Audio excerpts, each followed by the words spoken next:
Hey guys, Andre here with GameXplain and welcome to Ask GX, where you ask and I answer.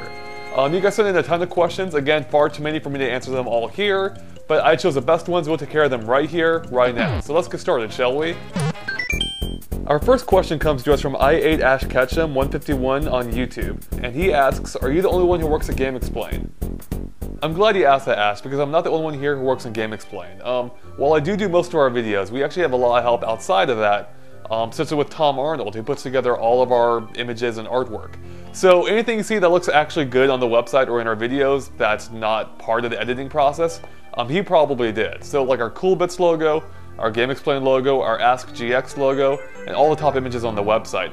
In addition, well, he also built this cabin too, with his bare hands, because this isn't photoshopped at all. Now, on top of all that, he also helps with videos occasionally. He did some Game & Watches for us, a V-Guide or two, and he was our cameraman at E3 and appeared in our E3 2012 discussion videos. And speaking of the videos, we also have other help occasionally from other people. Jimmy Thang was at E3 with us as well and did a ton of our E3 interviews with developers such as David Jaffe, and that's been a great help to us. And then Ryan Green, you may remember from our E3 discussion videos we just did, was at the New York event for Wii U, and he did all our videos for that as well. And on top of all that, we still have writers on our website itself that do a bunch of our articles, and our premier writer right now is Derek Bidner, who's been doing just all kinds of features for us, including a complete, insane 30-part timeline for Kingdom Hearts, and he'll be doing our Pokemon review as well. So keep an eye out for that, and there's more to GameXplain than just me, even though it may not seem like it all the time. Our next question comes to us from Tiger98114 on YouTube, and he asks, how do you feel about Nintendo Power being shut down? You know, truth be told, I'm not that torn up about it. It is sad that's the end of a legacy. You know, I grew up on Nintendo Power. I think I was subscribed since issue 70, and whichever one had NBA Jam on the cover. And it is kind of sad to see that legacy end.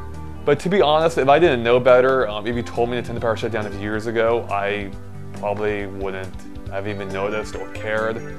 I mean, everything's gone online, and Nintendo Power wasn't even produced by Nintendo anymore. It was done by Future, although still with Nintendo's help. But, you know, it was just a whole different thing at this point. Things have changed so much. I haven't read an issue in God knows how long. And it is a little bit sad too, though, just because that was the first time I've been published. I was actually published in Nintendo Power. Not for any writing, because God forbid I couldn't write at all back then. But because I had the highest score in Banjo-Kazooie, or not a highest score, fast time in the first level of Mumbo's Mountain. And I actually took the picture using my Game Boy camera and Game Boy printer. It printed out on like a little sticker about 1 inch by 1 inch, black and white, you could barely even read it. Nintendo Power actually took that and ran with it, and I was published in their magazine. I think I got the top 3rd or 4th time or something like that. You can probably go back and look if you still have your issues. So, you know, it is overall sad, but doesn't really change anything, unfortunately. So, Jamal on Facebook asks, why did you judge Nintendo so harshly? So I'm guessing this is in reference to our recent Wii U discussion videos, right, Jamal? So let me just go and clarify that for you guys so you better know where I'm coming from. I'm not down on the Wii U. I'm very excited for it. If you watch our E3 discussion videos, you know just how much I really enjoy playing those games there. They're a lot of fun, Nintendo Land especially, and I am looking forward to them. With that said, my problem with the Wii U isn't so much a problem with the system itself, but the launch lineup. And that is, the launch lineup just isn't that compelling for me, especially compared to past lineups. So let me explain. Right off the bat, there's a lot of good third-party support, in that there's a lot of games and several companies supporting it, which is all great, especially for Nintendo launch. It's something we don't very often see. But my problem, though, is that a lot of the games we've already seen before. They're old news, like Mass Effect and Batman. Yeah, they'll have a few new things, but really, who cares at this point? If you wanted to play those games, you probably already have. Beyond that, there are other games coming out for the Wii U, like Sonic and Sega, or Sonic and All-Stars Racing Transformed, and Black Ops 2, which will be new when they come out, but they're also going to be on other systems as well. So again, you know, not that big of a deal. And then there are exclusives like Rayman Legends, which is, you know, mostly new, and then Zombie U, which is completely, you know, built from the ground up for Wii U, which is very cool. And both of those games I'm excited for. But that's only 2 games out of an entire third-party catalog that, for the most part, aren't exclusive to the system. Now, beyond that, I don't know about you guys, but I don't buy Nintendo systems for third-party games. I will buy good third-party games for the systems, but if I want to play like good third-party games in general, I'll do it on 360 and PS3, you know, where they've typically been this whole generation. You know, I buy systems, Nintendo systems for Nintendo's games, and that's where they're letting me down a little bit. They're coming out with New Super Mario Bros. U, which will be fun. I had a lot of fun with it at E3. It's just nothing that gets me really excited, you know? You can only give me so many New Super Mario Bros. Games before I start burning out. And we just had New Super Mario Bros. 2. And while I do think New Super Mario Bros. U looks more original and more fun, based on what they've shown and what little I've played of it at previous events, you know, I just can't get that worked up about it, especially compared to like Mario 64 or Super Mario World, which were both stellar games and, you know, felt new for their time. Then there's, you know, Nintendo Land, which, again, I had a lot of fun with. I'm looking forward to it, but, you know, it's still a minigame collection, which I don't think is a bad thing per se. I like minigames, I like minigame collections. Wii Sports is a great game, but it lacks that same, you know, Wii Sports kick of originality that Wii Sports had. That game was really revolutionary in how it took these, you know, these sports that everyone's familiar with, and then made it accessible via new control mechanisms, and that's something Nintendo Land's just not going to capture. With that said, I am looking forward to it. It just doesn't get me that excited.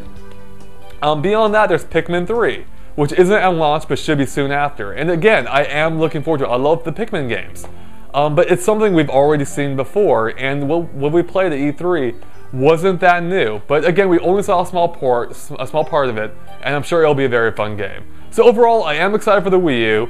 It's going to be a very good system, I'm sure. It's going to have some great games down the line. Just the launch lineup isn't very compelling to me, and that's where I'm coming from. So don't think I'm down on the system. I am excited for it. I'm excited for the games, just not super excited. So there you have it. Our next question comes from Boxhead7077 on YouTube, and he asks, do you play games like Minecraft, World of Warcraft, or Call of Duty, or only Nintendo? No, Boxhead, despite how it may seem, I don't only play Nintendo games.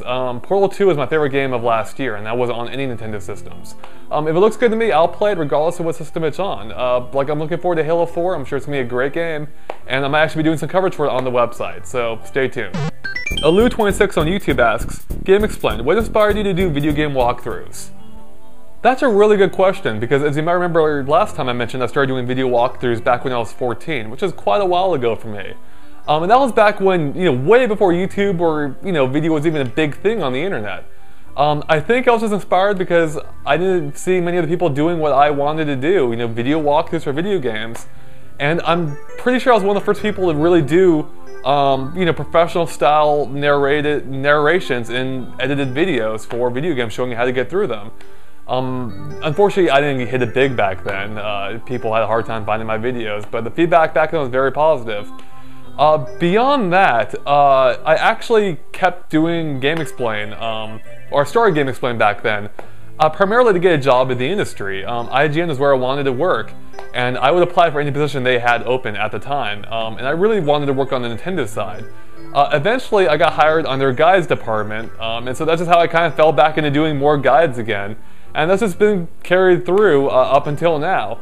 But at least I've been able to expand what I've been doing. I've been doing video reviews, you know, analysis videos. I'm just trying all kinds of things here. You're kind of trying to broaden my spectrum of, you know, the content we provide. And it just makes for a really fun time for me to do. Because I don't think I can do guides by itself, like I was at IGN and GameSpot, because that's just tedious. So I hope you guys enjoy the random stuff I put out sometimes. It's just me, you know, trying to see what works and what doesn't. Thumb Before Finger on YouTube asks, Game Explained, did you ever forget how to beat a game and use one of your own video guides? It's funny you ask that because I totally have. I can't remember exactly what video it was, but I remember I forgot how to do something, and I had to go back and look at our videos, and it totally worked for me.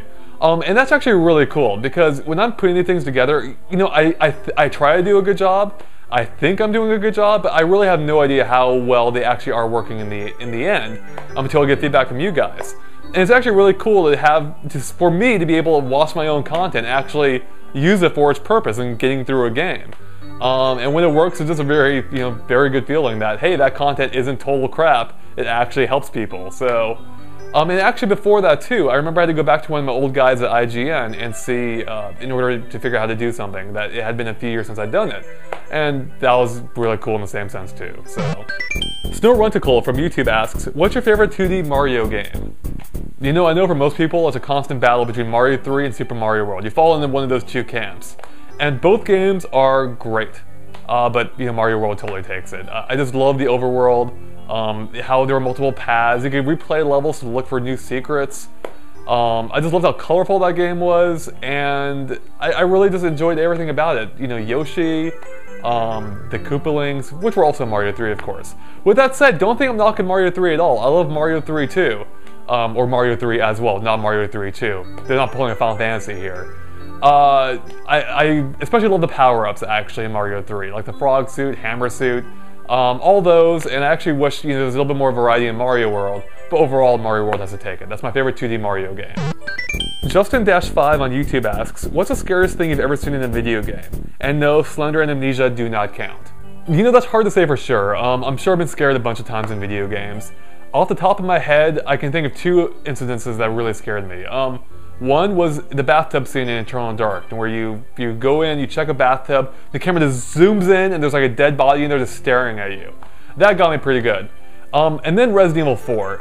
If not the entire freaking game, specifically the sewer scene, where you're running away from that one enemy who you have to freeze, and he just appears, he like slashes at you from the roof, and he's all over the place. And I remember I was trying to run away from him. I didn't realize you could freeze him using the liquid nitrogen, and so I was just waiting for the timer to run out for the elevator to arrive so I could hop onto it. I stepped on the elevator, he's freaking waiting for me and kills me. I've never been more scared in my life. That was terrifying. Also those freaking tentacle dogs from Resident Evil 4. Hate them. Nick on Twitter asks, what's your most anticipated Wii U game if that hasn't already been asked? I'm guessing if you mean of the games that have been actually shown and playable, right? Otherwise it'd totally be Smash Brothers. That's a really hard question. Based on what I've played, I would probably have to give it to Pikmin 3, I think, or maybe even Nintendo Land. Because Nintendo Land's really unique and we've seen Pikmin before. I think both are going to be really good in their own ways. I think Nintendo Land's going to be my favorite multiplayer game coming up, and then I think Pikmin 3 is going to be my favorite single-player game coming up at launch. Although I am very curious about ZombiU as well. That could be my favorite as well. So between those 3 games, Pikmin 3 overall, but it could change. Or Nintendo Land overall. See, it goes either way, I have no idea. And finally, Ashmore Vid from YouTube has more of a statement than a question. It's weird seeing you in person. Dude, you have no idea. I have to stare at this face every day, okay? It's totally weird. And with that, this Ask GX is done. Thank you guys for sending your questions, and make sure you send in more, either in the comments below, or on our Facebook page at GameXplain, on Twitter at GameXplain, or at my personal Twitter at Andre Seegers, or on Google Plus if you use that, which is also GameXplain. So send them your questions and we'll answer the best ones in our next episode. Thanks for watching, and make sure to check out GameXplain.com for more gaming news. Bye.